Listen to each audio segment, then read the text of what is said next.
Hey, welcome back. According to the National Institutes of Health, an aortic aneurysm is found in 2 to 4% of the population. But what exactly is an aortic aneurysm and what should people know? Dr. Brett Aplin from ProMedica joins us in studio today to talk about what people need to look out for and the preventative measures they can take. Okay, there's a lot to unpack here. So an aortic aneurysm could be, what, two different kinds, thoracic and abdominal? Yeah, so the easiest way to understand it is your heart pumps the majority of your blood to your body. And the first tube, the largest tube that feeds your body is your aorta. So it starts in your chest and it runs into your abdomen and it gives off all the branches to the vital organs. And so that tube can present with aneurysmal disease, both thoracic and abdominal. And of course, if you have one, it's quite often fatal. So the best thing is probably prevention and also detection early and treating it? Yeah, so from our standpoint as a vascular specialty, what we try to do is detect these things. They're often silent. They present with no symptoms, but they're found incidentally on imaging, and typically that's how we end up seeing patients. But as you said, I mean, the keys are risk factor modification, so preventing the development of the aneurysm or progression.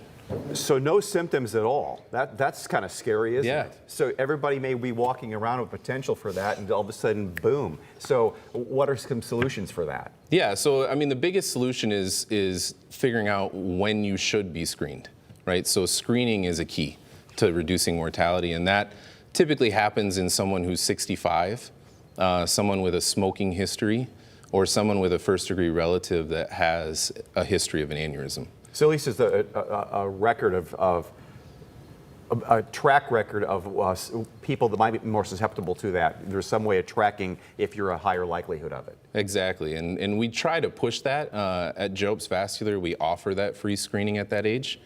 Typically, you know, those are people that are starting their Medicare, Medicaid coverage, and it's covered. So it's something that's available if you have those risk factors. So if they find out maybe you have one, what's the next step then? Is it a surgical procedure? Or? Yeah, so that's a good question. I mean, typically, surveillance is the key. So the key to preventing major issues, because most of them are asymptomatic, is detecting them and then establishing care with a surgeon. That doesn't mean we fix them right away. We usually fix them when they get to a certain size.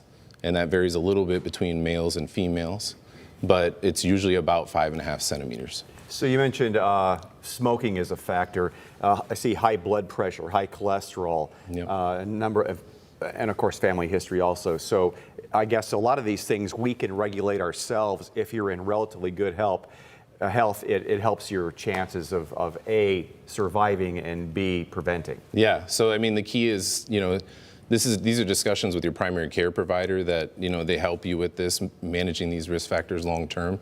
But you're exactly right. These are things that people can do on a daily basis to mitigate their risk, you know, if they have a significant history, of family history. 2 to 4%, for something like that, that's quite a bit, wouldn't you think? Yeah, it is. So when you think about it, I mean, if you talk about worldwide, there's about 240,000 people that die of aneurysm disease a year. In the US, that number is not quite that large. It's probably about 10 to 15,000. So it's not, it doesn't seem like a huge number, but majority of those patients that suffer that are 65 and older. So it's definitely, you know, as we get older, it's when it becomes an issue. Some good advice, age factor, and also take better care of yourself and get checked out. Yeah. Doctor, thank you so much for being here. Yeah.